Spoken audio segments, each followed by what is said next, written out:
সারাদিন রোজা রেখে আমাদের মা বোনেরা গরমের ভিতরে চুলার সামনে বসে বসে যে ইফতারিগুলো বানায়, আমাদের তো ওনাদের প্রতি একটু মায়া থাকার দরকার আছে। আপনি আমি যেমন রোজাদার, ওনারাও তো রোজাদার। যেখানে গরমের মধ্যে আপনার আমার ডাক ফাইটা যায়, এসির নিচে বসে থাকি, পাকঘরে রান্না করে কোনো এসি, এসি তো দূরের কথা, একটা ফ্যানও, এদিকে বাহিরের গরম, এদিকে চুলার গরম, এদিকে রোজা। ওনারাও তো মানুষ, ওনাদের দিকে একটু দেখার খেয়াল করার দরকার। আল্লাহ তাআলা আমাদের সবাইকে মানুষ বনার তৌফিক দান করুন। মনে রাখবেন ভাইয়েরা, আমাদের দ্বারা যদি কারো উপকার করা সম্ভব না হয়, আমাদের জীবনটা যেন কারো ক্ষতির কারণ না হয়।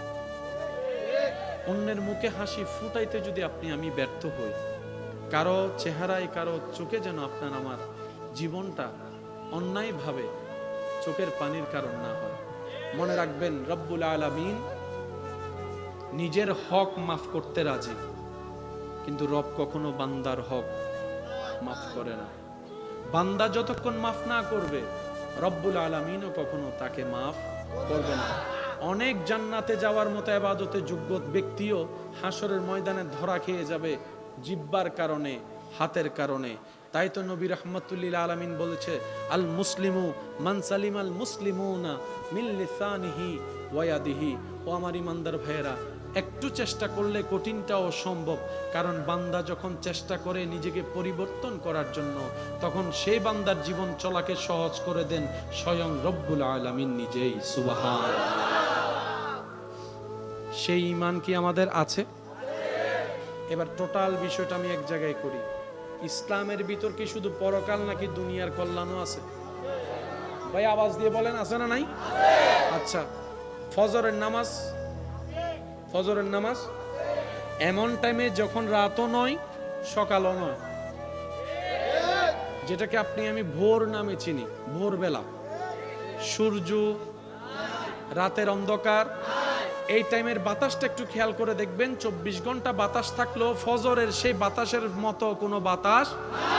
আপনি যখন ফজরের নামাজটা পড়ে একটু বাহিরে হাঁটা চলা করবেন, ওই ফ্রেশ বাতাসটা যখন আপনার নাক দিয়ে ঢুকবে, ব্রেনে লাগবে, শরীরে লাগবে, আপনার নিজের ভিতরে আপনি অনুভব করতে পারবেন আলাদা রকমের একটা শান্তি, আলাদা রকমের একটা সতেজতা, আলাদা রকমের একটা শক্তি কাজ করে।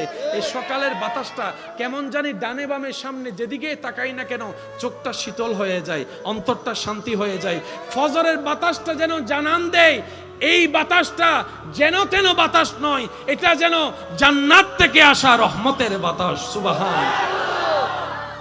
এই বাতাস নেওয়ার দরকার। আর এই বাতাস যদি নেওয়ার ইচ্ছা থাকে, মোটামুটি রাত্রে টাইমে টাইমে ঘুমানো দরকার। রাত্রে টাইমে টাইমে ঘুমানো যদি ইচ্ছা হয়, তাহলে আপনার আমার এই মোবাইলের আসক্তি থেকে একটু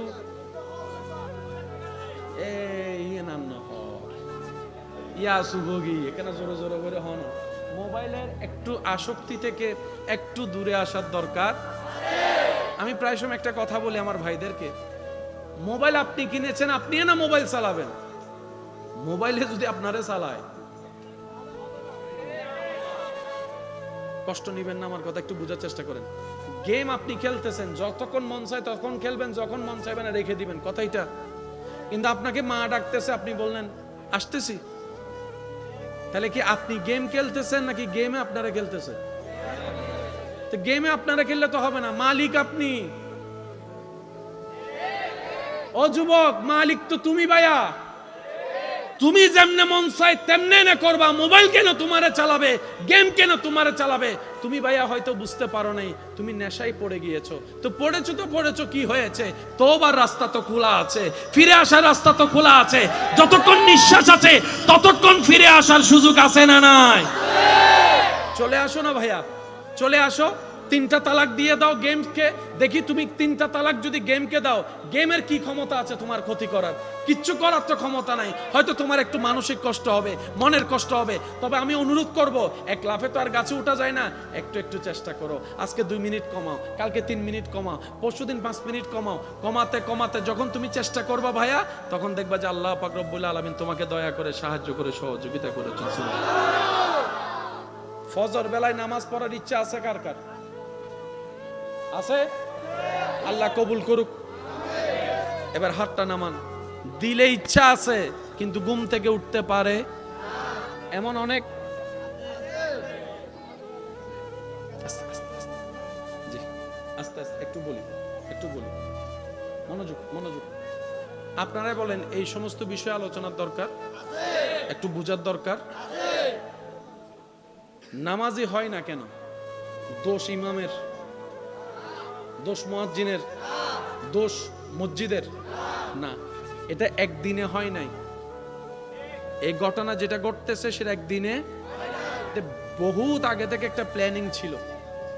একটা সময় জুমাতে আমরা যেরকম মুসল্লি দেখি, এক সময় মসজিদের মুসল্লি ছিল 5 ওয়াক্ত এরকম।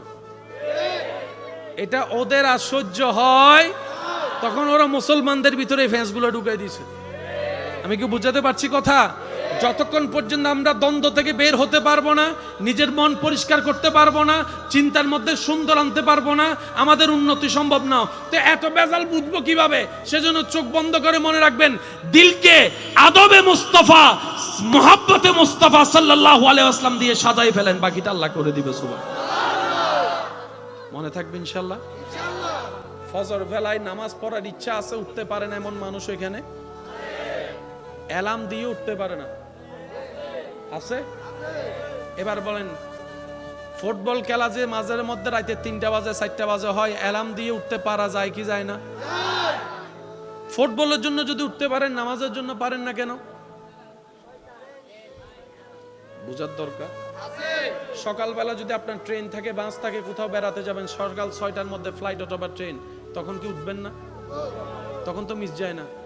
কিরে, ফুটবল মিস যায় না, ক্রিকেট মিস যায় না, বিমান মিস যায় না, ট্রেন মিস যায় না, শুধু নামাজটাই মিস যায়। বিমানের জন্য যেতে হয়, ট্রেনের জন্য ঘর থেকে বের হতে হয়। 6টায় ট্রেন হলে আমি 4টায় উঠে চলে যাচ্ছি, কিন্তু এটা মিস হয় না, নামাজটা কেন মিস হয়? এবার একটু খেয়াল করেন, বান্দা যখন নামাজে যায়, তখন সে নামাজে যায় না, রবের রহমতের দরবারের দিকে যায়। সুবহানাল্লাহ। বান্দা যখন নামাজে দাঁড়ায়, তখন সে নিজের রবের সামনে গিয়ে দাঁড়ায়। বান্দা যখন সিজদা দেয়, কপালটা জমিনে দেয় না, রব্বুল আলামিনের কুদরতি দরবারে গিয়ে দেয়। বান্দা যখন আলহামদুলিল্লাহি রাব্বিল আলামিন পড়ে, তখন সেই বান্দার সেই তেলাওয়াতের উত্তরে রব্বুল আলামিন হামিদানি আব্দি বলে উত্তর দিয়ে কথা বলেন। সুবহানাল্লাহ। বান্দা যখন রুকুতে গিয়ে সুবহান রাব্বিয়াল আযীম পড়ে, তখন তার জীবনের গুনাহগুলা তার পিঠের উপর বোঝা হয়ে যায়। যখন সে সামিআল্লাহু লিমান হামিদাহ বলে উঠে, সেই গুনাহগুলা ঝরে পড়ে যায়। সেই গুনাহ ঝরে পড়ে গেলে আপনি পবিত্র হয়ে যাচ্ছেন, নেককার হয়ে যাচ্ছেন। নামাজে দাঁড়ালে আপনার সওয়াব বাড়তেছে, নামাজে দাঁড়ালে আপনার গুনাহ কমতেছে। পেট তো কামড়াবে শয়তানের, সেজন্য শয়তান সবকিছু শুনাইলো, ফজরের আজানটা শুনতে দেয় না। শয়তান সবকিছু শুনতে দিল, ফজরের নামাজের জন্য উঠা অ্যালার্মটা সে শুনতে দেয় না। একটু খেয়াল করে দেখবেন, সারা রাত যদি আপনার ঘুম নাও আসে, আজান শোনার সাথে সাথে কেমন জানি শরীরটা একদম ছেড়ে দেয়, শক্তি পাওয়া যায় না, ক্লান্ত হয়ে যায়। এগুলো সবগুলো চালাকি হচ্ছে শয়তানের। সেজন্য রব্বুল আলামিন শয়তানের পরিচয় করিয়ে দিয়েছেন, হে আমার বান্দারা, আদুউম মুবিন, শয়তান প্রকাশ্য শত্রু। এই কথা মাথায় রাখবা, এই কথা তুমি জেনে রাখবা। তো মুমিনদের কাজ কি? মুমিনদের কাজ হচ্ছে শয়তান বান্দাদেরকে রব থেকে টেনে জাহান্নামের দিকে নিয়ে যাবে, আর মুমিন বান্দারা শয়তানের মুখে লাথি মেরে রবের রহমতের দিকে যাবে। সুবহানাল্লাহ। আর এই যুদ্ধকে বলা হয়েছে জিহাদে আকবর। আমার মনে হয় সুবহানাল্লাহ আর একটু জোরে হবে, আর একটু মহাব্বতের আওয়াজে। বান্দা যখন শয়তানের মুখে লাথি মারে, আল্লাহর রহমতের দিকে যায়, এটাকে বলা হয় বড় জিহাদ। বড় জিহাদ, বড় জিহাদ। আপনার গুনাহ করার সুযোগ আছে, মনও চাচ্ছে, হাতও আছে, পাও আছে, মুখও আছে, চোখও আছে, আপনি নিজেকে একটু সবর করে কন্ট্রোল করে ফেলেছেন, এটাও বড় জিহাদ। সুবহানাল্লাহ শুনলে ভালো লাগবে, আরেকটু বড় করে।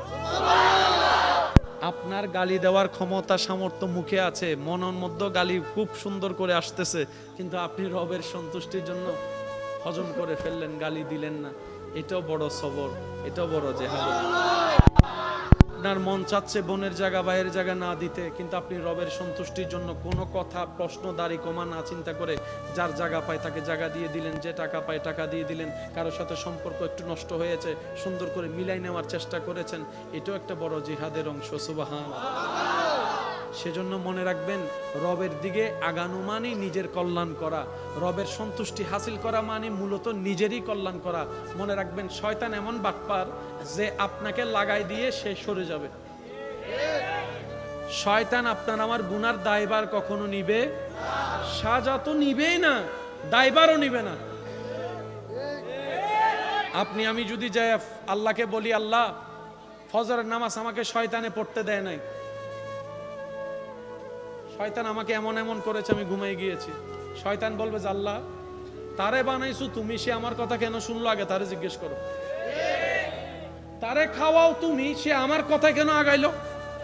দোষ আমার নাই, দোষ তার মনের, দোষ তার চিন্তার, আমার কোনো দোষ নাই। আমি তো তার শত্রু, তুমি আগে থেকে জানাই দিছিল। তো শত্রু যদি আমও দেয়, মানুষ সন্দেহ করে খায় না, কারণ আমের ভিতর বিষ থাকতে পারে। শত্রুর দেওয়া জিনিস কেউ নেয় না। আল্লাহ সে তো জানে আমি শয়তান শত্রু, তাহলে আমার দেওয়া জিনিস নিল কেন আগে? সেজন্য তারে ভিটাও। আমি কি বুঝাতে পারছি কথা? তো যারা আপনারা আমরা শয়তানের ফাঁদে পা দিচ্ছি, ও আমাদেরকে আটকাই দিয়ে। হদুন বন্ধু আছে চাইও হাইয়ারে বিল্লার নদী যাবি নাই বাংলা ইটা আগে ডাহিয়ারে বেগুন লই দোস্ত আজি আই টিরিট আই দিম দে টিরিট আয় বেগুন ডাহি হানাজার শেষ বিল দিবে টাইম এসি অতাচ্ছে তোরা বয় কেন আয় আয়ের হই দে গেই অনা বাজে আর আছে না ইল্লে বন্ধু তনতুন। আমি আপনাদেরকে আর কষ্ট দিতে চাচ্ছি না, তবে জি বসতে এরকম কষ্ট হচ্ছে না আপনাদের? আপনাদের এই পাগলামিগুলো দেখে আমার নিজের কষ্ট হচ্ছে, আপনাদের কেউ দাঁড়াইতে কষ্ট হচ্ছে, কেউ বসতে কষ্ট হচ্ছে। আল্লাহর কাছে একজন মেহমান হিসেবে আমি ফরিয়াদ করছি, আল্লাহ এই পাগলদের পাগলামিকে তুমি ঈমানে জজবা দিয়ে কবুল করো। আল্লাহ এই পাগলদের সবার হৃদয়ে তুমি ঈমানের আলো দিয়ে ভরপুর করে দাও।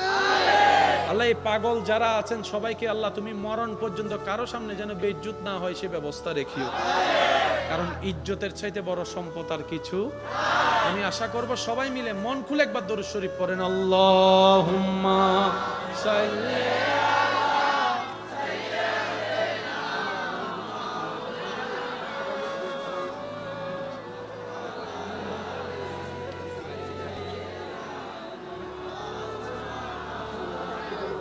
Allahumma salli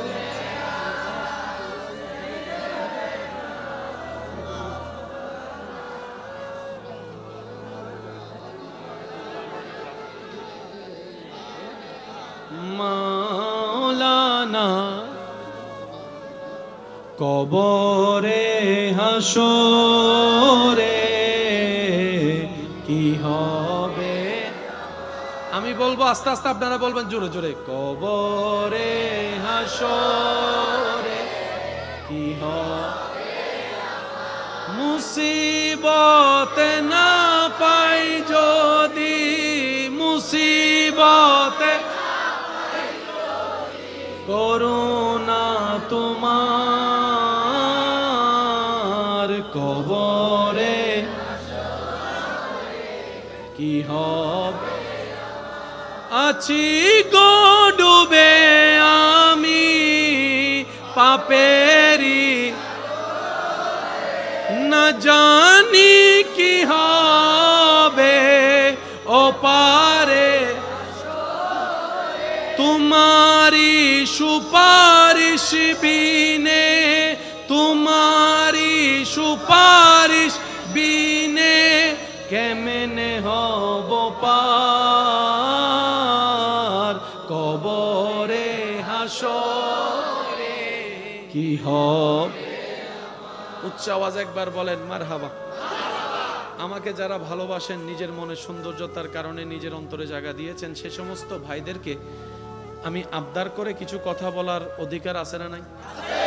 বলেন আছে না নাই? দেখেন, আপনি নামাজের ফায়দা পাওয়ার ইচ্ছা যদি থাকে, 5G গতিতে নামাজ পড়া যাবে। নামাজ পড়তে হবে খুব আদবের সাথে, ভদ্রতার সাথে, খুব স্লোলি। এবার বলেন, রুকুতে তাসবিহ আমরা সর্বনিম্ন কয়বার পড়ি? এই 3 বারটাকে আমরা যদি 6 বারের মতো করে পড়ি, 3 বারটাকে যদি আপনি আমি স্লোলি 6 বারের মতো পড়ি, তাহলে কাজ আসবে। কথাগুলো একটু মনোযোগ দিয়ে শুনতে হবে, কারণ এগুলো আমাদের জীবনের দরকার।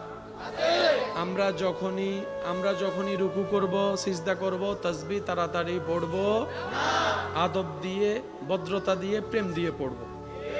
প্রত্যেকটা তাসবিহর মাঝখানে একটু গ্যাপ রাখবো। তাহলে যত গ্যাপ যাবে আমাদের তাসবিহটা পড়া হবে আদবের সাথে। এদিকে আপনার আমার এই কোমর বাঁকা হওয়ার কারণে, কোমরটা কিভাবে বাঁকা করতে হবে একটু শুনুন। মাথা এবং পিঠ এমন ভাবে বাঁকা করতে হবে, উপরে যদি একটা গ্লাস রাখে, গ্লাস পড়া যাবে, তাহলে আপনার রুকু পারফেক্ট। সুবহানাল্লাহ বলি হলে আমাকে একটু আওয়াজ দিবেন। অনেক সময় রুকু করতে গেলে এই জায়গায় একটা টান ব্যথা,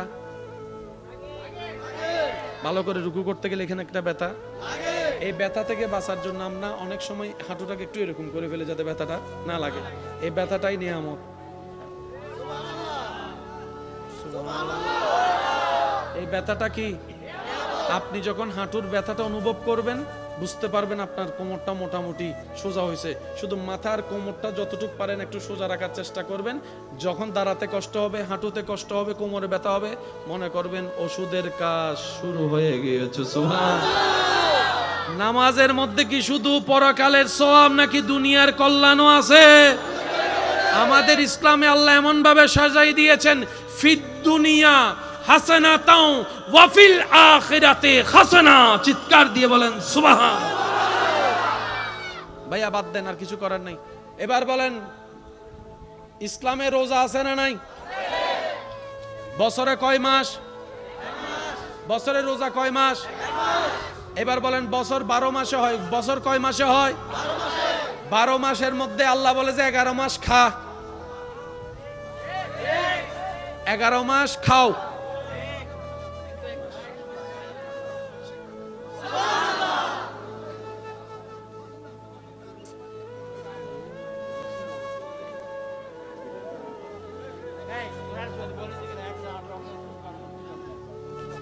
আমার কারণে যেহেতু কষ্ট হচ্ছে, আমি চলে যাই, এতে ভালো হবে না? হ্যাঁ, এই তারা টাটা দি ফেলার ভাই, টাটা যাইম গো না যাইম গো। ভাইয়া ভাইয়া বাদ দেন না, বাদ দেন। যে যেমনে আছেন আল্লাহ আমাদের এই মহব্বত কবুল করুক। আলহামদুলিল্লাহ। বাস একটু খেয়াল করেন। বান্দা যখন নিয়ামত পেয়ে শুকরিয়া করে, নিয়ামত পেয়ে যখন বান্দা শুকরিয়া করে, খুশি হন কে? সেজন্য আমরা যদি জীবনের সাথী হিসেবে শুকরিয়ার সাথে বন্ধুত্ব রাখতে পারি, ইস্তেগফারের সাথে বন্ধুত্ব রাখতে পারি, দরুদ শরীফের সাথে বন্ধুত্ব রাখতে পারি, নিজের চোখ এবং জবানকে, মনকে হেফাজত করার চেষ্টা করতে পারি, আমাদের কঠিন রাস্তাও সহজ করে যিনি করে দিবেন, আওয়াজ দিয়ে বলুন তিনি কে? আরেকটু জোরে বলেন তিনি কে? আল্লাহর দয়া আমাদের সবার উপর আছে না নাই? জোরে বলেন আছে না নাই? আল্লাহর দয়া পাওয়ার হাজার মাধ্যমের একটা মাধ্যমের নাম হলো নামাজ।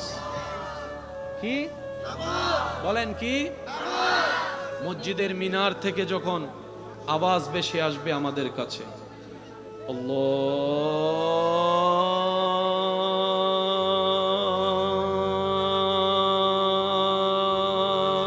আল্লাহু আকবার, আল্লাহু আকবার।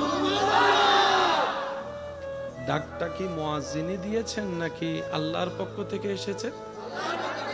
যিনি আমাদের সৃষ্টিকর্তা, ওনার পক্ষ থেকে এসেছে। এবার কি কাজ বড় নাকি আল্লাহর ডাকে সাড়া দেওয়া বড়? ইমানদারদের জন্য এটাই বড়। মনে রাখবেন, যে দুনিয়াতে রবের ডাকে সাড়া দিবে, রব্বুল আলামিনও তার ডাকে সাড়া দিবে। আর একটু জোরে বলেন।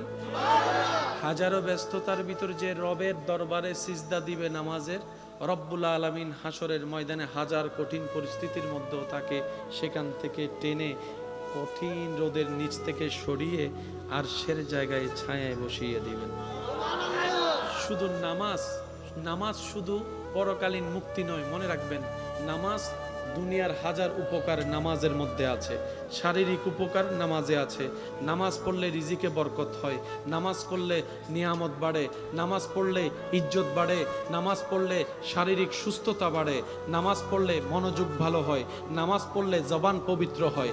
নামাজ যদি মন থেকে পড়তে পারি, আল্লাহ দয়া করলে একদিন এই নামাজও আমাদের জন্য রহমতের ছায়ায় থাকার, বসবাস করার জীবন হয়ে যাবে। সুবহানাল্লাহ। ইন্নাস সালাতা তানহা আনিল ফাহশাই ওয়াল মুনকার। আল্লাহ তাআলা নামাজের মাধ্যমে, ইবাদতের মাধ্যমে আল্লাহর রহমতের নৈকট্য হাসিল করার আমাদের সবাইকে তৌফিক দান করুন। বড়দের সাথে বেয়াদবি করা যাবে? একটু আওয়াজটা দিতে হবে। শেষ ভালো যার সব ভালো তার। বড়দের সাথে বেয়াদবি করা যাবে? ছোটদের সাথে জুলুম করা যাবে? যখন আপনি আমি বেয়াদবি করি, নিজের রহমত কমাই ফেলি। আমরা তো মনে করি বেয়াদবি করলাম বাস জিতে গেলাম। না, মনে রাখবেন রবের দরবারে পাপীর জায়গা আছে, মাফের সুযোগ আছে, কিন্তু বেয়াদবের কোনো সুযোগ মাফ নাই। এটা মাথায় রাখতে হবে। বড়দের সাথে বেয়াদবি করা যাবে? চিনেন কিংবা না চেনেন, আপনার সাথে কোনো রক্তের সম্পর্ক নাই, পরিচয়ের সম্পর্ক নাই, কিন্তু একটা পরিচয় তো আছে, সেটা আপনার রবের বান্দা, আপনার নবীর উম্মত। এর চাইতে বড় পরিচয়ের আর কোনো দরকার আছে? বলেন না ভাই, এর চাইতে বড় পরিচয়ের দরকার আছে? তো বড়দেরকে যে সম্মান করে, আল্লাহ তাআলা তাকেও সম্মানের ব্যবস্থা করে দেন। এটা আল্লাহর ওয়াদা, এটা আল্লাহর ওয়াদা, এটা আল্লাহর ওয়াদা। যে অন্যের মুখে হাসি ফুটায়, আল্লাহ তাআলা তার জীবনে শান্তি আনবেন, এটা আল্লাহর ওয়াদা। যে অন্যরে খাওয়াবে, আল্লাহ তারে খাওয়াবে, এটা আল্লাহর ওয়াদা। আপনি আমি যদি সত্যি বুদ্ধিমান হই, নিজের লাভ চাই, তাহলে আমাদের জীবন চলার পথে কিছুটা ব্রেক দেওয়ার দরকার। একদম আনব্রেকলি গাড়িটা চালানো ঠিক হবে, কারণ বেশিরভাগ সময় আমাদের গাড়িটা চলতেছে শয়তানের রোডে। শয়তানের যেমনে চাই আমরা তেমনিই করছি। তো করেছি, অতীত তো আর পাল্টাতে পারবো না, কিন্তু রব্বুল আলামিন বলে তুই তওবা কর, রাস্তাটা আমি ফিরাই দিচ্ছি, জাহান্নামের রাস্তা জান্নাতি বানাই দিব। সুবহানাল্লাহ। এই বিশ্বাস আছে সবার? পিছনের ভাইরা বিশ্বাস আছে? আল্লাহ তাআলা আমাদের সবাইকে 5 ওয়াক্ত নামাজের সাথে বন্ধুত্ব রাখার তৌফিক দান করুক। বড়দের সম্মান, ছোটদেরকে স্নেহ করার তৌফিক দান করুক। আল্লাহ তাআলা আমাদেরকে ভদ্র হয়ে চলার তৌফিক দান করুক। নিজের চোখ জবানকে হেফাজত রাখার তৌফিক দান করুক। অন্যের কষ্টের কারণ হওয়া থেকে আল্লাহ আমাদের সবাইকে হেফাজত করুক। আমি আপনাদের থেকে বিদায় নিচ্ছি। এখন আমি আপনাদের কাছে একটা অনুরোধ করব, যেহেতু মানুষের আধিক্যতা বেশি, আমার ভাইয়েরা কিছু মেহমানদারি করেছেন, আপনাদের জন্য রেখেছেন, পাইলেও আলহামদুলিল্লাহ, কেউ তো কোনো কষ্ট রাখবেন না ইনশাআল্লাহ না। তো আমি ইনশাআল্লাহ, আমার ভাইজান আছে বাকি কার্যক্রম করবে। আমি শুধু সবার মুখে আমার রবের জিকিরটা একটু শুনতে চাই। যার যত শক্তি আছে ফুল ভলিউমে একবার বলেন সুবহানাল্লাহ। এমন ভাবে বলতে হবে যেভাবে বলে আপনার শান্তি লাগবে। আরো জোরে বলেন সুবহানাল্লাহ। আর একটু মহব্বতের আওয়াজে বলেন সুবহানাল্লাহ। এবার বলেন আলহামদুলিল্লাহ, আলহামদুলিল্লাহ। এবার বলেন লা ইলাহা ইল্লাল্লাহ, লা ইলাহা ইল্লাল্লাহ, লা ইলাহা ইল্লাল্লাহ। এবার সবাই দুই হাত তুলে গর্জন দিয়ে বলেন আল্লাহু আকবার, আল্লাহু আকবার, আল্লাহু আকবার। লা ইলাহা ইল্লাল্লাহ, লা ইলাহা ইল্লাল্লাহ, মুহাম্মাদুর রাসূলুল্লাহ সাল্লাল্লাহু আলাইহি ওয়াসাল্লাম। ওয়া আখিরু দাওয়ানা আলহামদুলিল্লাহি রাব্বিল আলামিন। আসসালামু আলাইকুম ওয়া রাহমাতুল্লাহি তাআলা ওয়া বারাকাতুহু। পাপী, আমাদের মতো খারাপ, আমাদের মতো অযোগ্য পৃথিবীতে আমার মতো তো নাই, আমি জানি, আপনারটা আপনি জানেন ভালো।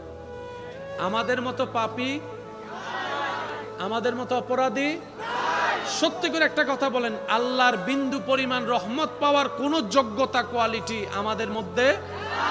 কিন্তু আপনি দেখেন চতুর্দিকে আল্লাহর নিয়ামত, রহমত আপনাকে ঘেরাও ধরে আছে। আপনি যে চোখে দেখছেন আল্লাহর রহমত, আল্লাহর নিয়ামত। এই যে কথা বলতে পারা, কথাটা শোনা, রবের দেওয়া নিয়ামত। আর একটু জোরে বলেন। হাতে ধরতে পারা, পায়ের চলা, সবকিছু যে বুঝা দেখা, সবই রবের নিয়ামত। না চাইতে রব্বুল আলামিন আমাদেরকে নিয়ামত দিয়ে ভরপুর করে দিয়েছেন। এটা কি আমরা যোগ্যতা গুণে পেয়েছি নাকি আল্লাহ দয়া করেছেন? আর সেই আল্লাহ খুশি হয় বছরে কয় মাস? রোজা কয় মাস? 11 মাস রব্বুল আলামিন কোনো বাধা দেয় না, খাও খাও। একটা মাস বলে দেয় আল্লাহ সারাদিন না খেয়ে আমরা যে খাওয়া ভাড়ি, আমরা সারাদিন পারবো না তো আল্লাহ, আমরা সারাদিন পারবো? বলেন না সারাদিন পারবো?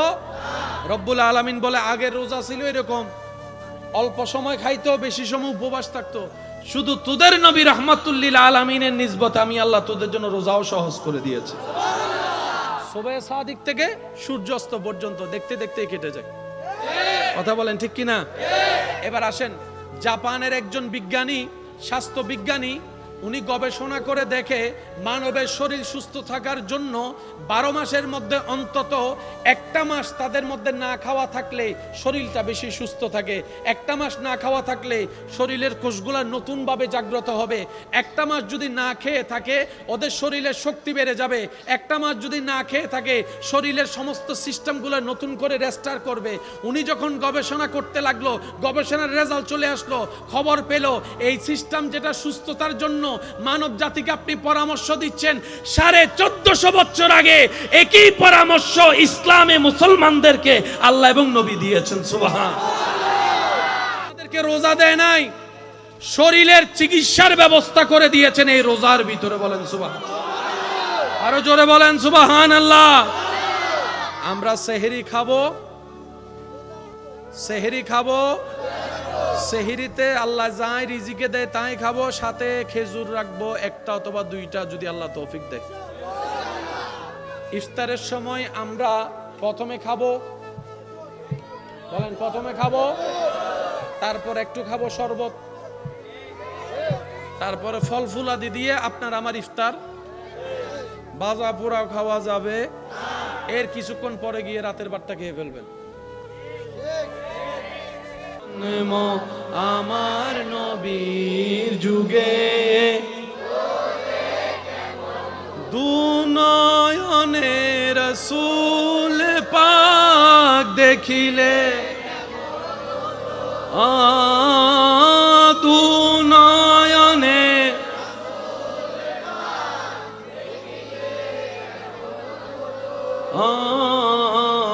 জন্ম আমার নবীর যুগে। উচ্চ আওয়াজ একবার বলি মারহাবা। ভাইয়া একটু মনোযোগ। ইসলামের দুশমন আগে ছিল নাকি ছিল না? এখনো, ভবিষ্যতে। তো জিতার জন্য যুদ্ধের দরকার আছে না নাই? কিন্তু কৌশল করে যদি আপনি যুদ্ধ করেন, যুদ্ধ না করে জিতে যাবেন। অনুমতি দিলে আমি কিছু কথা বলবো। দুই ভাইয়ের মধ্যে দ্বন্দ্ব লাগাই, তৃতীয় ব্যক্তি যখন সরে যায়, এই ব্যক্তিরা শত্রুতামি করে যুদ্ধ করে জিতে লাগে না। ভাই ভাই যুদ্ধ করে দুর্বল এমনি হয়ে যায়, তাই খালি ফিল্ডে গুল দিয়ে। আমি কি বুঝাতে পারছি কথা? আমার মাইকের আওয়াজ যতটুকু যাচ্ছে, যে যেখান থেকে শুনতে পাচ্ছেন, আল্লাহর ওয়াস্তে একটু নিজেকে ব্রেক দিয়ে একটু সময় নিয়ে চিন্তা করেন। আপনারা দুই ভাইয়ে যুদ্ধ করলে, ঝগড়া করলে লাভ কার হচ্ছে একটু বের করে দেখেন। স্বামী স্ত্রী ঝগড়া করলে লাভ কার হচ্ছে একটু বের করে দেখেন। তখন দেখবেন আসল বাটপারগুলো বের হয়ে যাবে। যুদ্ধ না করেও জিতা, বলেন না যুদ্ধ না করেও জিতা, যুদ্ধ না করেও জিতা। সব সময় যুদ্ধ অস্ত্র দিয়ে হয় না, কিছু কিছু যুদ্ধ বিতর্কতভাবেও হয়। এগুলার জন্য তো মুসলমানের প্রস্তুত থাকতে হবে। এবার বলেন, যুদ্ধ করার জন্য শারীরিক শক্তির পাশাপাশি ঈমানি শক্তির দরকার আছে না নাই? আল্লাহ আমাদেরকে যে ঈমান দিয়েছেন সেই ঈমানের যত্ন নেওয়ার দরকার আছে না নাই? এবার কোনো মানুষ যখন গানের দিকে আসক্ত হয়ে যায়, ঈমানটা আস্তে আস্তে দুর্বল হয়ে যায়। নাচের দিকে আসক্ত হয়ে যায়, ঈমানটা দুর্বল হয়ে যায়। যখন সে বিভিন্ন গেমসের মধ্যে চলে আসে, তখন নামাজ ছুটে যায়, কোরআন তেলাওয়াত ছুটে যায়, মা বাবার সাথে বিয়াদবি শুরু হয়ে যায়। বিভিন্ন অ্যাডের মধ্যে যখন দুয়া ছাড়া দেখে, তার মধ্যে সেই নেশা করার আগ্রহ যুগে আসে। বিভিন্নভাবে মুসলমানের ভিতর নেশা ঢুকাই দেওয়া হচ্ছে, জুয়া ঢুকাই দেওয়া হচ্ছে। আগে জুয়া খেলা হয়তো বাহিরে, এখন মোবাইলের মধ্যে জুয়া ঢুকাই দিয়ে মুসলমানদের ছেলেদেরকে ধ্বংস করার পায়তারা করা হচ্ছে। কথা বলেন ঠিক কিনা? আপনি মনে করছেন এটা একটা খেলা, কিন্তু আপনাকে তো বাজাই দিচ্ছে। জুয়া খেলে কার কি লাভ হইছে? কথা বলেন। জুয়া খেলে লাভ হয়েছে নাকি লস হয়েছে? প্রথমে লাভ দেখাই আপনাকে নামাইছে, তারপরে লোন নেওয়ায় আপনারা বাজাই দিছে। এখন আপনি না পারেন মারে বলতে, না পারেন বাবারে বলতে, না পারেন সমাজকে বলতে, কারণ আপনাকে সবাই জুয়াডি রাখবে। আপনার জীবন মুসলমানের একজন সৈনিককে তারা দুর্বল করে ফেলেছে। আমি কি বুঝাতে পারছি আপনাদেরকে কথা? আগে আপনারা যে এরকম খেলাধুলা করতেন মাঠে ময়দানে, ফেসবুক আসার পরে, আমি আপনাদের মুখে শুনতে চাচ্ছি, ফেসবুক আসার পরে এখনকার বাচ্চারা তো খেলার মাঠও পাচ্ছে না, এখন তারা খেলতে হচ্ছে গেমের মধ্যে। আগে আপনারা আমরা ছোটবেলায় এই যে ছোট একটা গে আছিল, কি বলে, কি স্মৃতি আছে না নাই? পুকুরে নদীতে গোসল করার স্মৃতি আছে না নাই? বৃষ্টির মধ্যে ফুটবল খেলার স্মৃতি আছে না নাই? আপনার হাঁটু ভাঙ্গা পা ব্যথা হওয়ার স্মৃতি আছে না নাই? আবার মুরব্বিরে দিয়ে গিরা বসানোর স্মৃতি আছে না নাই? বৈশাখ মাসে আম পাড়ার আম কুড়ানোর স্মৃতি আছে না নাই? বর্তমানে কিচ্ছু। আমি কি বুঝাতে পারছি আপনাদেরকে কথা? এবার দেখেন শিক্ষা ব্যবস্থা। আমি জানি আজকে আমার নামে মামলা হবে, আজি মামলা হোক, আজি এক কান দুই দরকার আছে। শিক্ষা জাতির, আমি আপনাদের মুখে শুনতে চাই, শিক্ষা জাতির। এই শিক্ষা নেওয়ার জন্য আপনার সন্তানকে কোথায় পাঠাচ্ছেন? বিদ্যালয়ে পাঠাচ্ছেন। এবার বিদ্যালয়ের মধ্যে শিক্ষা ব্যবস্থা দেখেন, আগে যে সাবজেক্টগুলা ক্লাস 9, 10-এ দেওয়া হতো সায়েন্সের সাবজেক্ট, এখন ক্লাস 4, 5-এর মধ্যে সায়েন্সের সাবজেক্ট দেওয়া হচ্ছে। ছোট ছোট বাচ্চারা নার্সারিতে যাচ্ছে, ব্যাগের বারে কাঁধ পর্যন্ত বাঁকা হয়ে যাচ্ছে। যে বাচ্চা বই আলগাতে পারে না, সেই জ্ঞান আলগাবে কেমনে? আস্তে আস্তে ব্রেন দুর্বল বানায় ফেলতেছে। এবার বলেন, মুসলমানের সন্তান হিসেবে কোরআন শিক্ষার দরকার আছে না নাই? কোরআন শিক্ষা করার জন্য মক্তবের দরকার আছে না নাই? মক্তব কি দুপুরের বেলা হয় নাকি বিকেলের বেলা হয় নাকি সন্ধ্যা বেলা হয় নাকি ফজরের বেলা হয়? এখন ফজরের এই মক্তব থেকে আপনাকে সরাবে কিভাবে? মক্তব শিখলে তো কোরআন শিখে যাবেন, কোরআন শিখলে তো ইমানি পাওয়ার চলে আসবে। আপনাকে যদি ডাইরেক্ট বলে কোরআন শিখেন না, আপনি তো মানবেন না। এখন কৌশলে করলো কি, যেই টাইমে মক্তব সেই টাইমে শুরু করে দিছে কিন্ডারগার্টেন।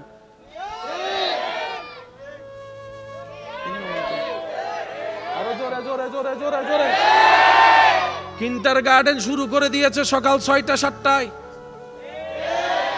এখন মা বাবারা চিন্তা করে, ছেলেরে মেয়েরে যদি মক্তবে পাঠায়, তার তো ঘুমের দরকার।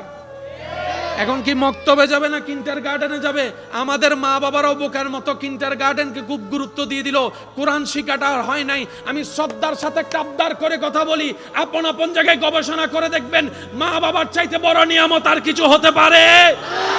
এই পৃথিবীর বুকে বাংলার জমিনে যত মা বাবা বৃদ্ধাশ্রমে আছে তাদের ছেলে মেয়ে কি করে একটু লিস্টি করে দেখেন। আল্লাহর কসম, একজনই ইমাম আপনি খুঁজে পাবেন না, মুয়াজ্জিন খুঁজে পাবেন না।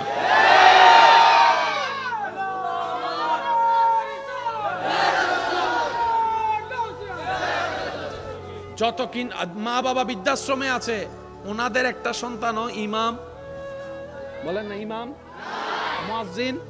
তো যাদের মা বাবা আছে ওনারা কারা? বড় বড় সার্টিফিকেট ওয়ালা শিক্ষিতরা, সব কিছুর দাম বুঝছে, শুধু মা বাবার দাম বুঝে নাই। আর আপনার এলাকার মুয়াজ্জিন যাকে আপনি সম্মাননা দিচ্ছেন 5-7 হাজার টাকা, যেটা বর্তমানে চলা অসম্ভব, ওনার ঘরের মধ্যে যাইয়া দেখবেন মা, আমি শুনি নাই, মা বুড়া বাবা চলতে পারে না, তারপরে মা বাবা নিয়ে আছে। মুয়াজ্জিন ভাই, আপনিও তো চলতে পারেন না, এই অল্প খেদমতে আপনি চলছেন কিভাবে? মা বাবাকে একটু অন্য জায়গায় রেখে আসেন, কোন একটা সরকারি কোয়ার্টারে। বলে যে সব ছাড়তে পারি, আমার জান্নাতকে আমি ছাড়তে পারবো না, আমার জান্নাতকে ছাড়তে পারবো না। এত কষ্ট হলো, আমার মা আমার জন্য কষ্ট করছে না, আজকে আমার কষ্ট করার পালা। আমার বাবা কি আমার জন্য ঘাম জড়ায় নাই, আজকে আমার ঘাম জড়ানোর পালা। আমার বাবা নিজে একটা গেঞ্জি পরে সারা বছর কাটিয়ে দিয়েছে, কিন্তু আমি সন্তানকে ঈদ আসলে যেভাবে হোক নতুন কাপড়ের আপনাকে দেখাইতো আমার বাবা।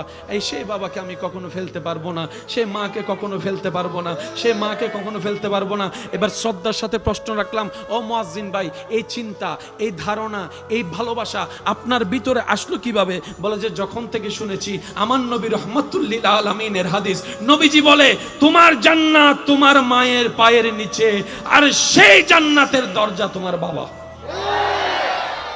আমি জেনে শুনে আমার জান্নাত হারাতে রাজি। আমি কি বুঝাতে পারছি আপনাদেরকে কথা? ইদানিং কালে যেগুলো ছেলে মেয়ে আছে দেখবেন মা বাবার সাথে বেয়াদবি করে, আছে একটুখানি বললেই সেটার আগে যায়,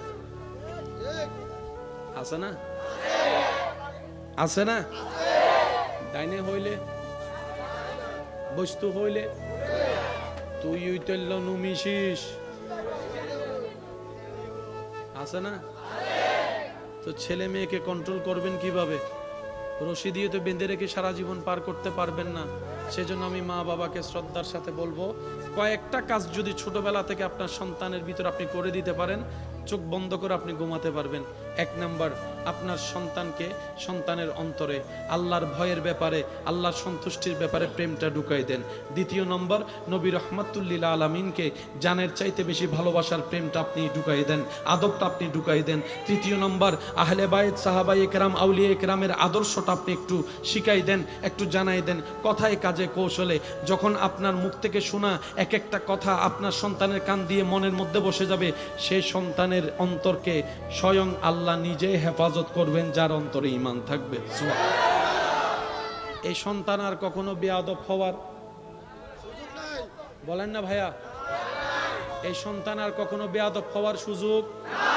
সেজন্যই তো ইসলামের মধ্যে বলা হয়েছে আল ইয়াউমা আকমালতু লাকুম দীনাকুম ওয়া আতমামতু আলাইকুম নিয়ামতি।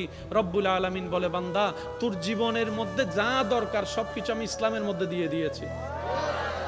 আকমালতু লাকুম দীনাকুম ওয়া আতমামতু আলাইকুম নিয়ামতি, আমি রবের সমস্ত ধরনের নিয়ামত দিয়ে আমি ইসলামকে সাজাই দিয়েছি। এবার আওয়াজ দিয়ে বলেন, ইসলামে সবকিছু আছে না নাই? তো যে শপিং মলে সব আছে, অন্যদিকে যাওয়ার বলেন না, অন্যদিকে যাওয়ার। সেজন্য অনেকে কিছু কিছু এমন দোকান খুঁজে যে দোকানে ঢুকলে আর অন্য দোকানে যাওয়া লাগে না। ইন ওনারা কি হনাই তো হন্য করে বড় ইনেরই সবেরই বড় বড় সব, যেখানে গেলে সব আছে, নাভাতুন শুরু করি হানকুট্টে নি পর্যন্ত মাথা না বাজি আছে না? তা আমার ভাই বোনেরা চিন্তা করে 10 জায়গায় গিয়ে সময় নষ্ট করে লাভ কি, একটা দোকানে ঢুকি সব কিনে চলে আসবো, সময়টা বেঁচে যাবে। ইসলাম হচ্ছে সেই রকম একটা জায়গা যেখানে আপনার জীবনে যা দরকার সব আছে। আর একটু জোরে বলতে হবে। এবার সত্যি করে নিজের দোষ স্বীকার করে বলেন, আমরা কি ইসলামকে মানার মতো মানতে পেরেছি? আওয়াজ এখনো শুনিনি। ইসলামকে আমরা মানার মতো মানতে পেরেছি? ইসলামকে ধারণ করার মতো, লালন করার মতো কি করতে জেনেছি? আওয়াজটা দিয়ে বলেন, দুষ্টা কাদের, ব্যর্থতা কাদের? আল্লাহ সব দিয়েছেন। এবার আসেন, যদি আপনাদের বুঝার আগ্রহ থাকে আমি একটু চেষ্টা করি বলার জন্য, অনুমতি আছে ইনশাল্লাহ? শরীরের রোগ হলে কোথায় বলেন? বলেন, আপনি বিল্ডিং বানাবেন, যাবেন কোথায়? ইঞ্জিনিয়ারের কাছে। বানানোর জন্য কাজে আনবেন মিস্ত্রিকে। একটু জোরে বলেন। চোখের সমস্যা হলে চোখের ডাক্তার, মুখের সমস্যা হলে মুখের ডাক্তার, দাঁতের সমস্যা হলে দাঁতের ডাক্তার, পেটের সমস্যা হলে পেটের ডাক্তার, হার্টের সমস্যা হলে হার্টের ডাক্তার। কিন্তু ইসলাম হচ্ছে অল ইন ওয়ান। ইসলাম হচ্ছে অল ইন ওয়ান। কেমন? আপনি দুনিয়াতে আছেন না নাই? কবরে যাবেন কি যাবেন না? হাসর উঠবেন কি উঠবেন না? জান্নাতে যাওয়ার ইচ্ছা আছে না নাই? এই আপনার দুনিয়া থেকে শুরু করে জান্নাত পর্যন্ত সব কিছুর সমাধান ইসলাম। সেজন্য ইসলামকে বলা হয় কোড অফ লাইফ।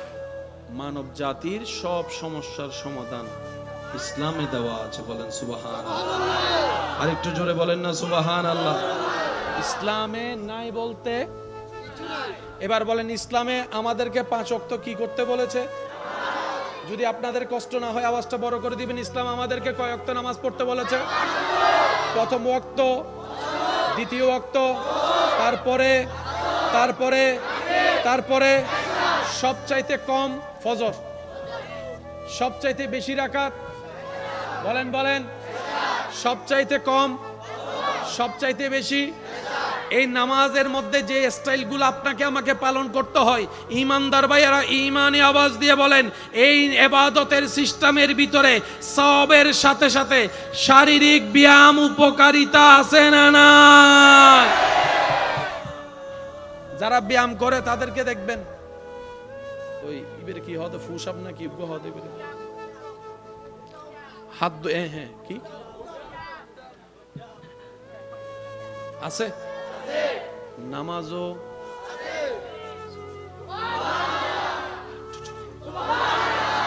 ব্যায়াম যারা করেন ওনারা একটু খেয়াল করবেন, ব্যায়াম করার সময় ওই ফিটি করায় যদি ফিটি ফিটি স্কুলে ওই ফা ধরো তুলো, ফা ধরো তুলো, রুকুতে আছে না নাই?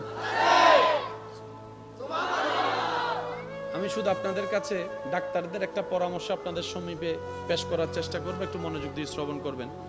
একজন হাড়ের ডাক্তার, বিশ্বব্যাপী যার গ্রহণযোগ্যতা, উনি বলে মুসলমানদের নামাজের রুকুতে এবং সিজদাতে এমন পজিশন সৃষ্টিকর্তা দান করেছেন, কোনো মুসলমান যদি ডেলি 5 বার পারফেক্টলি ভাবে রুকু এবং সিজদা করে, তার শরীরের মধ্যে জয়েন্টের মধ্যে যে পেইনগুলো আছে ধীরে ধীরে সেই পেইনগুলো কমতে থাকবে, হাড্ডির মধ্যে ক্যালসিয়াম বাড়তে থাকবে। বলেন সুবহানাল্লাহ। উনি ওনার গবেষণাকে সামনে রেখে বলছেন, মুসলমানরা যদি ঠিকমতো 5 টাইমে 5 বার অজু বানায়,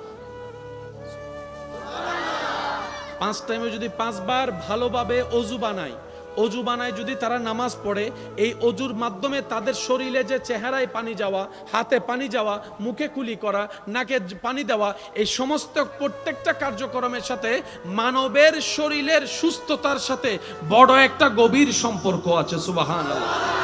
উনি বলছেন যে মুসলমানরা যখন সিজদায় যায়, একটু খেয়াল করব, আল্লাহু আকবার,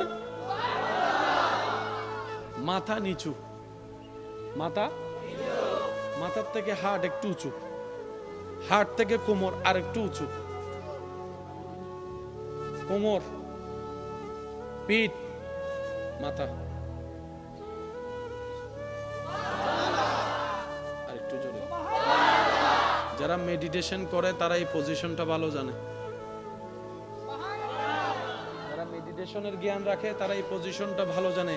পাটা এমন করে যখন তোনারা সিজদার মতো পজিশনে যায়, বিজ্ঞানীরা গবেষণা করে দেখে হার্ট যখন উপরের দিকে চলে যায়, ব্রেন যখন নিচের দিকে চলে যায়, তখন হার্ট থেকে রক্ত সঞ্চালন ব্রেনের মধ্যে এমনভাবে হয় যেটা ব্রেনের জন্য সবচাইতে বড় উপকারী। সেজন্য দেখা যায় টেনশনে 1000 ওষুধ খেলেও কাজ হয় না, কিন্তু বান্দা যখন রবের দরবারে সিজদায় চলে যায়, টেনশন কমতে থাকে। সুবহানাল্লাহ। টেনশন হালকা হতে থাকে। এমনও তো অনেক সৌভাগ্যবান প্রেমিক বান্দারা আছেন যারা সিজদায় গেলে সিজদা থেকে আর মাথা তুলতে চায় না। রবের কাছে এমন অনেক বান্দা আছে ফরিয়াদ করে, আল্লাহ গো, মরণ তো একদিন আছে, কোনো না কোনো অবস্থায় তো মরণ হবে, আল্লাহ তোমার দরবারে ফরিয়াদ, আমার মৃত্যুটা এমন অবস্থায় দিও, আমার কপালটা তোমার দরবারে সিজদায় থাকবে, আমার জানটা বের হয়ে যাবে। এমনও আশেক আছে না? না, এর শক্তি না থাকতে পারে, বুকের মধ্যে ঈমানি বল আছে না নাই? মুসলমানদের ঈমানি শক্তি আছে না নাই? আল্লাহর জন্য জান দিতে রাজি আছি না নাই? নবীর নামে শানে জান দিতে রাজি আছে না নাই? কারণ তোমরা যারা মরণ মানি শেষ মনে করো, মুসলমানদের মৃত্যু মানি শুরু মনে করে, তোমরা মৃত্যুকে মৃত্যু মনে করো, মুসলমানরা ইসলামের জন্য জান দেওয়াকে শাহাদাত মনে করে। ডান হাত তুলে দেখাই, বলেন ঠিক কিনা? আল্লাহু আকবার।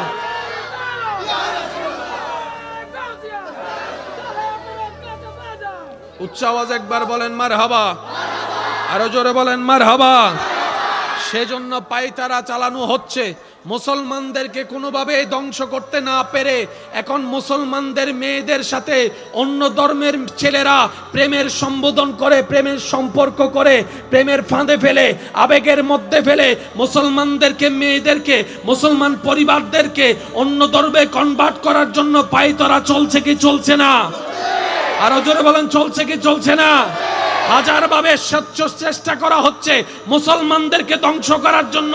জানান দিতে চাই সমস্ত ঈমানি ভাইদের পক্ষ থেকে, এই অদম অযোগ্য বিশ্ববাসীকে জানাই দিতে চাই, ইসলাম কখনো মানুষ দ্বারা হয় না। ইসলাম তখনও ছিল যখন কালিমা পড়নেওয়ালা 2 জন ছিল, 3 জন ছিল, তখন ইসলাম ছিল কি ছিল না? ইসলাম কখনো মানুষের দ্বারা না। বলেন বলেন বলেন বলেন, ইসলাম কখনো মানুষের দ্বারে। মসজিদে মুসল্লি না থাকলেও মসজিদ আছে। জোরে জোরে জোরে।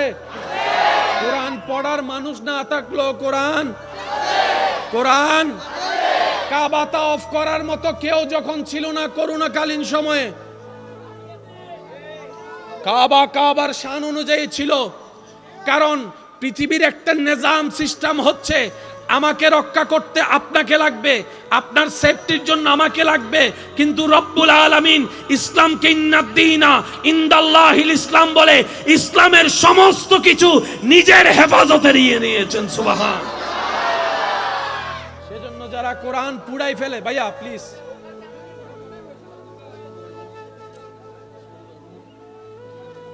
একটু, ইঞ্জিল একবার স্টার্ট হইলে আবার ঠান্ডা হইলে আবার গরম করতে সময় লাগে তো ভাই, একটু বোঝার চেষ্টা করেন। অনেকে কোরআন পুরে কি পুরে না? সাউন্ড বক্সের আওয়াজটা একটু লাউড, হালকা হালকা আপনার মতো করে। অনেকে কোরআন পুরাই কি পুরাই না? কোরআনের কিছু হয়? বলেন না হয়? অনেকে কোরআনের পৃষ্ঠা ছিঁড়ে, নাউজুবিল্লাহ। কোরআনের কিছু হয়? বলেন না কোরআনের কিছু হয়? তো ওনাদেরকে জানাইতে চাই, ভাইয়েরা, কোরআনের সাথে যদি যুদ্ধ করতে মন চায়, কিতাবে কিতাবে করো, এলমে এলমে করো।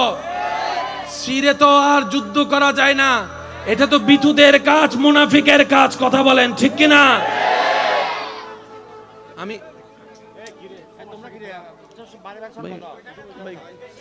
আওয়াজ বেশি হলে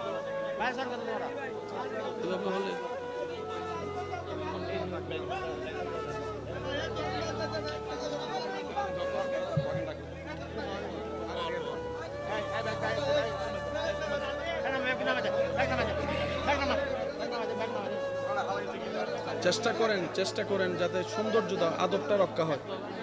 সবাই একটু দরুদ শরীফ পড়ি। আল্লাহুম্মা সাল্লি আলা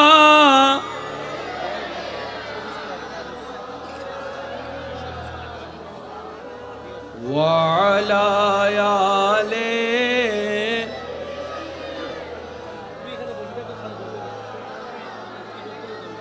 লা ইলাহা ইল্লাল্লাহ, লা ইলাহা হক, লা ইলাহা লা ইলাহা, লা পড়িয়ে লা ইলাহা ইলাহা ইল্লাল্লাহ, লা ইলাহা ইলাহা ইল্লাল্লাহ, লা ইলাহা।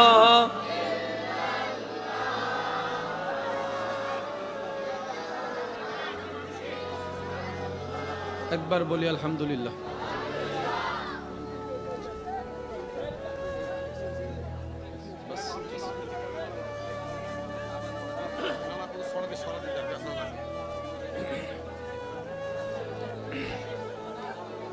আল্লাহ তাআলা আমাদের সকলের হাজিরি কবুল আর মঞ্জুর করুক।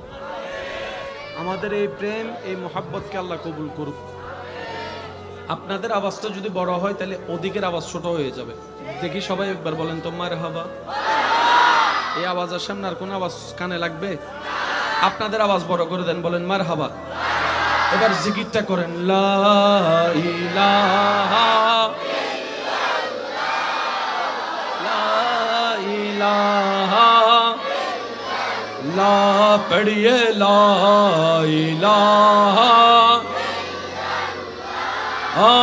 লা ইলাহা, উচ্চ আওয়াজ একবার বলেন মারহাবা। কারো জন্য এই দুনিয়ার জীবন শেষ, মুসলমানদের জন্য পরকালের জীবন মাত্র শুরু। বলেন বলেন বলেন। কারো জন্য এই দুনিয়ার পরে আর কিচ্ছু, কিন্তু মুসলমানের জন্য জান্নাত আছে। বলেন না, আওয়াজ দিয়ে বলেন না। পুরস্কার আছে না নাই? নিয়ামত আছে না নাই? রহমত আছে না নাই? ইজ্জত আছে না নাই? মুসলমানদের জন্য আছে। আমানতু বিল্লাহি ওয়া মালাইকাতিহি ওয়া কুতুবিহি ওয়া রাসূলিহি ওয়াল ইয়াউমিল আখির। গর্জন দিয়ে বলতে হবে সুবহানাল্লাহ। আমার ভাইয়েরা, সম্মানিত উপস্থিতি, কিছু বিষয় আপনাদের একটু নজরদারি রাখার দরকার। বলেন না, আছে না? আপনি কি চান না আপনার পরিবার ভালো থাকুক? আপনি কি চান না আপনার ভাই বোন ছেলে মেয়েরা ঈমানের উপর থাকুক? সেজন্য আমার আওয়াজ যেখানে যাচ্ছে, আমার ভাই বোন যদি আওয়াজ শুনে থাকেন, একটু মনোযোগ সহকারে শুনবেন এবং জীবনে চালাকি করে চলবেন, একটু বুদ্ধি করে চলবেন। কারণ দিন দিন ফ্রড বেড়ে যাচ্ছে। বিভিন্ন উপায়ে মুসলমানদেরকে ইসলাম থেকে সরানোর জন্য বিভিন্ন পায়তারা চালানো হচ্ছে। কথা বলেন ঠিক কিনা? এই পায়তারার, হাজার পায়তারার একটা পায়তারার নাম হচ্ছে শর্ট প্যান্ট। কি প্যান্ট? জোরে বলেন, কি প্যান্ট? Short pant. আগে শর্ট প্যান্ট পরতো ছোট বাচ্চারা, ছোট ছোট বাচ্চারা পরতো শর্ট প্যান্ট। এখন বুড়া বুড়াও পরে। বলেন না, বুড়া বুড়াও পরে। আমার ভাই বলতে পারে শর্ট প্যান্ট পরলে সমস্যা কি? আমি বলবো ভাই, হাঁটু বলে সতর বলে একটা শব্দ আছে। এখন আপনাকে যখন হাঁটুর উপর কাপড় পরার একটা অভ্যাস করাই ফেলছে, আপনার লজ্জা ভেঙে যাচ্ছে, আপনার শরম ভেঙে যাচ্ছে, চোখ লজ্জা ভেঙে যাচ্ছে। আর আপনি তো বুঝার দরকার, আল হায়াউ শুবাতু মিনাল ঈমান, লজ্জার সাথে ঈমানের একটা বড় সম্পর্ক আছে। সেজন্য মনে রাখবেন, লজ্জা ভাঙলে ঈমান আর থাকে না। সেজন্য ঈমানের সাথে লজ্জার সম্পর্ক আছে। মুসলমানেরা লজ্জাকে অনেক গুরুত্ব দিয়ে চলে। কথা বলেন ঠিক কিনা? জীবনে চলার পথে দেখবেন অনেক মানুষ এমন আছে, মানুষের কটু কথা শুনে অনেক কিছু চাইলে বলতে পারে, কিন্তু সামনের জন কি মনে করে না করে, কষ্ট পায় না না পায়, এই চিন্তা করে লজ্জায় হজম করে ফেলে, কঠিন কথা বলে। কারণ লজ্জা এটা মানুষের অলংকার, আদব মানুষের অলংকার। কথা বলেন ঠিক কিনা? ভদ্রতা মনুষ্যত্বের অলংকার, এগুলো মুসলমানদের সম্পদ। কথা বলেন ঠিক কিনা? সেজন্য এইসব বিষয়ে আমাদের একটু মনোযোগ রাখার দরকার। একটু কথা বলেন না, আছে না? আমরা জান দিতে পারি, ঈমান দিতে রাজি, তা আমাদের ঈমানটা ঘরের ভিতর সেভ রাখতে হবে। তো ওদের কালচার আমাদেরকে দিলে আমরা নিব না, সেটা তারা ভালো করে জানে। সেজন্য বিভিন্ন টিভির মাধ্যমে, ভিডিওর মাধ্যমে, অ্যাডের মাধ্যমে, নাটকের মাধ্যমে, সিনেমার মাধ্যমে ওরা আসে নাই, জিনিস পাঠাই দিছে, আমাদের ঘরে চলতেছে, ঢুকে গেছে। এগুলো হচ্ছে তাদের চালাকি। আপনি মনে করছেন ফ্রি ফায়ার এমনে এমনে? না না, আপনার সময় নষ্ট করে তাদের ডলার কামানো হচ্ছে, কিন্তু লাভ হচ্ছে তাদের কিরকম? ইসলামের ক্ষতি করছে কিরকম? যুবকদেরকে আস্তে আস্তে মা বাবা থেকে দূরে নিয়ে যাচ্ছে, মা বাবার দুশমন বানাই ফেলতেছে। কিভাবে? সন্তান যখন ফ্রি ফায়ারে আসক্ত হয়েছে, মা বকা দিলে এখন মা দুশমন, বাবা বকা দিলে বাবা দুশমন, শিক্ষক বকা দিলে শিক্ষক দুশমন হয়ে যাচ্ছে, পারিবারিক সম্পর্ক নষ্ট হয়ে যাচ্ছে, পারিবারিক সম্পর্ক নষ্ট হয়ে যাচ্ছে। আবার এইদিকে আসক্তিতার কারণে 5 ওয়াক্তে 5 বার যে ছেলেটা নামাজের ডাকে সাড়া দিত, আজকে তারা ওদিকে মন যেতে চাচ্ছে না, নামাজ পড়তে যেতে চাচ্ছে না। কিভাবে আটকাই ফেললো? কারণ গেমটাকে এমন ভাবে সাজাই দিয়েছে, একা খেললে হয় না, ওদিক থেকে একজন ওদিক থেকে একজন কথা বলে বলে খেলে। এখন আমার ভাই চিন্তা করে, আমি যদি নামাজের মধ্যে চলে যাই, ওই দুজন খেলোয়াড় তো থেকে যাবে, আমার তো লস হয়ে যাবে, খেলায় তো গেম হেরে যাব, নামাজটা কজা করব, তা গেমটা একটু খেলে ফেলি। একদিনে অভ্যাস হওয়ার কারণে আস্তে আস্তে সে নামাজ থেকে দূরে সরে গিয়েছে। কথা, এগুলো সব টেকনিক আমরা বুঝি না। আচ্ছা, আমি আপনাদেরকে কষ্ট নিচ্ছেন না তো আমার কথায়? যার যার ধর্ম তার সবার ধর্ম সবার জায়গায় শ্রেষ্ঠ। আমাদের নবী আমাদেরকে শিক্ষা দিয়েছেন, নিজের ধর্ম পালন করো, অপরের ধর্মকে সম্মান করো। কথা বলেন ঠিক কিনা? নবীজি শিক্ষা দিয়েছেন, তোমার ঘরের মধ্যে যদি কেউ কোনো ভিক্ষুক অসহায় আসে, তোমার সামর্থ্য থাকলে তুমি দিয়ে দাও, তার ধর্ম কি সেটাও জানার দরকার তোমার নাই, রবের সৃষ্টি হিসেবে তাকে দান করে দাও। সুবহানাল্লাহ। এবার সবাই মিলে আওয়াজ দিয়ে বলেন, এই ধর্মের নাম কি? একদম শুরু থেকে শেষ, বসা দাঁড়ানো সবাই ইমানি আওয়াজে বলেন, এই ধর্মের নাম কি? এই ধর্মের নাম কি? যার যার ধর্ম তার। তবে আমি একটা কথা বলি, কোন মুসলমান কি অন্য ধর্মের দেবতার নাম জিকির করে জপে? সম্ভবই। কিন্তু ওনারা সেই দেব দেবতার নাম গানের মধ্যে ঢুকাই দিয়ে আপনাকে গান শুনাই দিছে। আমি কি বুঝাতে পারছি আপনাদেরকে? আপনি ওনাদের নাম নিবেন না সেটা ওনারা জানে, কিন্তু ওনারা যখন গান সাজাইয়ে সে কথাগুলাকে গান বানাই দিয়েছে, আপনি তো মনে করতেছেন গান শুনতেছেন, আপনি তো মনে করতেছেন গান গাইতেছেন, কিন্তু তাদের কথা যে আপনি গাইতেছেন আপনি তো বুঝতেই পারেন না। আমি কি বুঝাতে পারছি কথা? আমার কথা কি কষ্ট নিয়েন না প্লিজ, কারণ আমাদের ঈমানটা তো বাঁচাইতে হবে। আচ্ছা, পিছনে কি হয়েছে? ঘটনা কি পিছনে? মানে ওনারা এখানে এই মাথা ঠান্ডা, মাথা ঠান্ডা। জন্ম আমার নবীর যুগে হলে তো আমি কেউ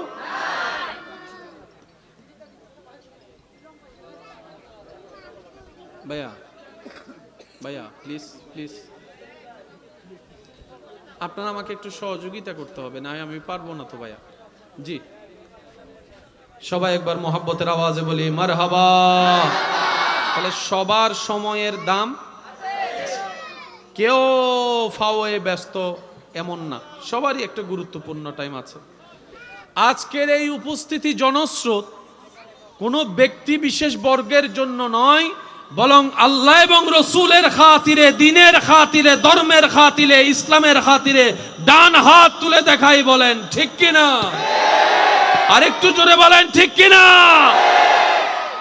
আল্লাহ এই মোহাব্বত কবুল করুক, আল্লাহ এই জজবা কবুল করুক। আমার মাঝে মধ্যে আমার মন বলে, ভাইয়া প্লিজ এদিকে, এভাবে হলে সম্ভব। আমরা গুনাহগার, এখানে কোনো সন্দেহ, কিন্তু আমরা একটা জিনিসে বড় আশ্বস্ত, আমরা বেয়াদব না। বলি আওয়াজ দেন। গুনাহ আছে আমাদের, ঠিক আছে, কিন্তু আমরা বেয়াদব, আমরা মুনাফিক, আমরা বেওয়াফা। কেমন জানি আমার অন্তর বলে, কখনো যদি প্রয়োজন হয় ইসলামের জন্য জান দেওয়ার জন্য, আল্লাহ এবং রসুলের শানে গর্দান দেওয়ার জন্য, আমার মুসলমান ইমানি যুবক ভাইয়েরা এক সেকেন্ডের জন্য নিজের পিছু টান না দেখে জান দিয়ে দিতে রাজি আছে। কথা বলেন ঠিক কিনা? আল্লাহু আকবার, ইয়া রাসূলুল্লাহ।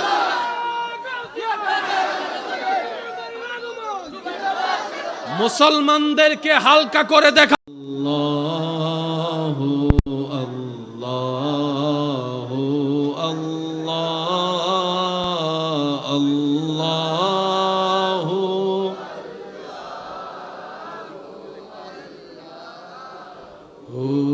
আল্লাহ।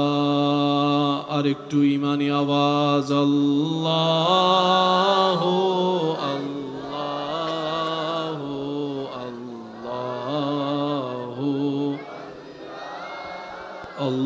আল্লাহু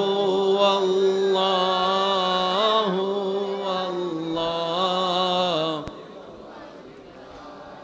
الصبح بدا من طلعته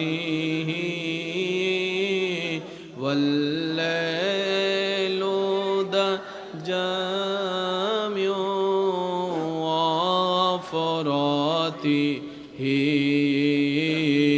الله الله الله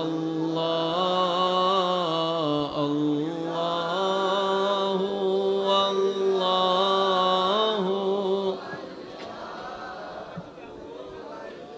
গোলাপ নীলম গা গাদা নীলাম নীলাম রজনী গন্ধা মনের সুখে মালা গাতিলাম সকাল থেকে সন্ধ্যা একেবারে দেখা দাও যদি ও গো কামলিওয়ালা একেবারে দেখা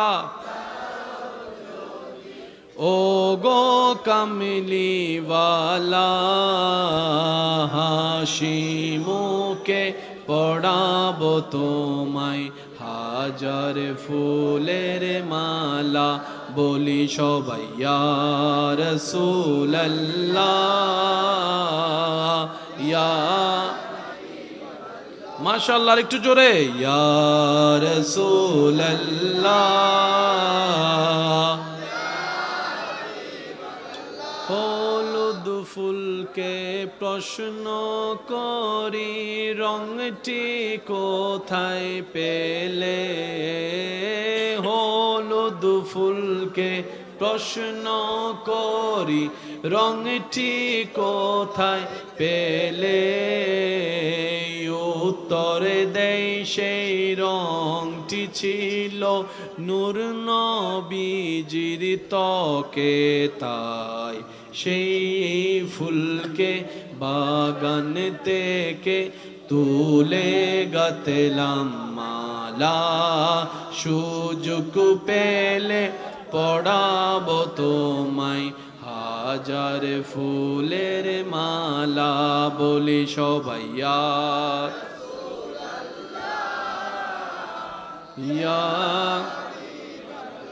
শেষবারের মতো যার যত শক্তি আছে সবাই মিলে ঈমানি আওয়াজে গোলাপ নীলাম গাদা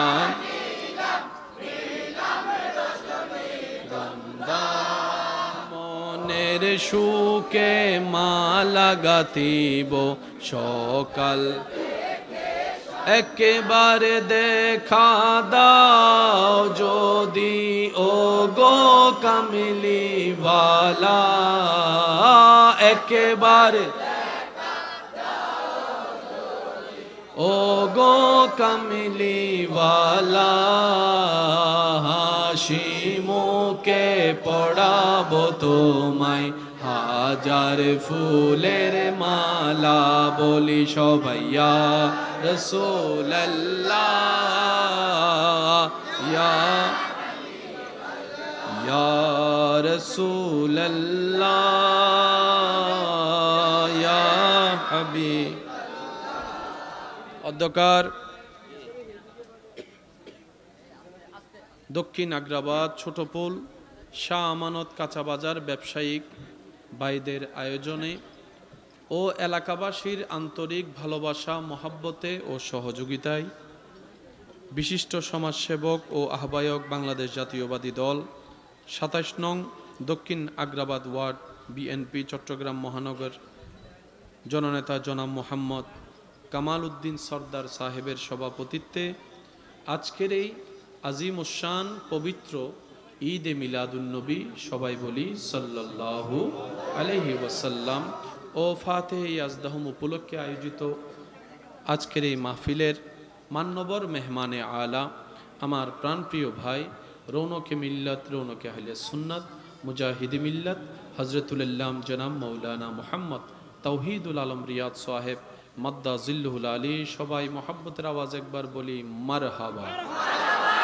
আজকের মাহফিলের যিনি প্রধান আলোচক হিসেবে আলোচনার খেদমত নিবেদন করেছেন রৌনকে আহলে সুন্নাত রৌনকে মিল্লাত হজরতুল্লাম হাফেজ মৌলানা নুমানুর রশিদ শাহিন মাদ্দা জিল্লুহুল আলী সবাই বলি মারহাবা।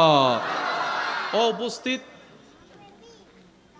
উলামায়ে কেরাম এলাকার মান্যবর ব্যক্তিবর্গ মুরব্বিয়ানে আজম উপস্থিত ব্যবসায়ী চাকরিজীবী ভাইয়েরা উপস্থিত আল্লাহর প্রেমিক নবীর প্রেমিক ইমানদার ভাইয়েরা এলাকার সম্মানিতা আমার মা ও বোনেরা উপস্থিত হাজিরিন আসসালামু আলাইকুম ওয়া রাহমাতুল্লাহি তাআলা ওয়া বারাকাতুহু। যার যত শক্তি আছে ফুল ভলিউমে একবার বলেন আলহামদুলিল্লাহ। আরেকবার চিৎকার দিয়ে বলেন আলহামদুলিল্লাহ। আল্লাহ আমাদের সবার গুনাহ মাফ করে দিন, আমাদের সবার মা বাবার গুনাহ মাফ করে দিন, আমাদের যত আত্মীয় স্বজন এবং এলাকাবাসী কবরের আযাব এই মুহূর্তে কষ্ট পাচ্ছে, আল্লাহ সবার কবরের আযাব মাফ করে দিন। সম্মানিত উপস্থিতি,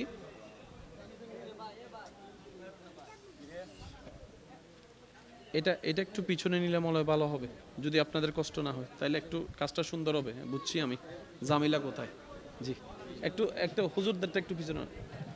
হ্যাঁ, এখন ঠিক আছে? এখন মাশাআল্লাহ। জায়গার তুলনায় কি প্রেমিক কম হয়েছে না বেশি?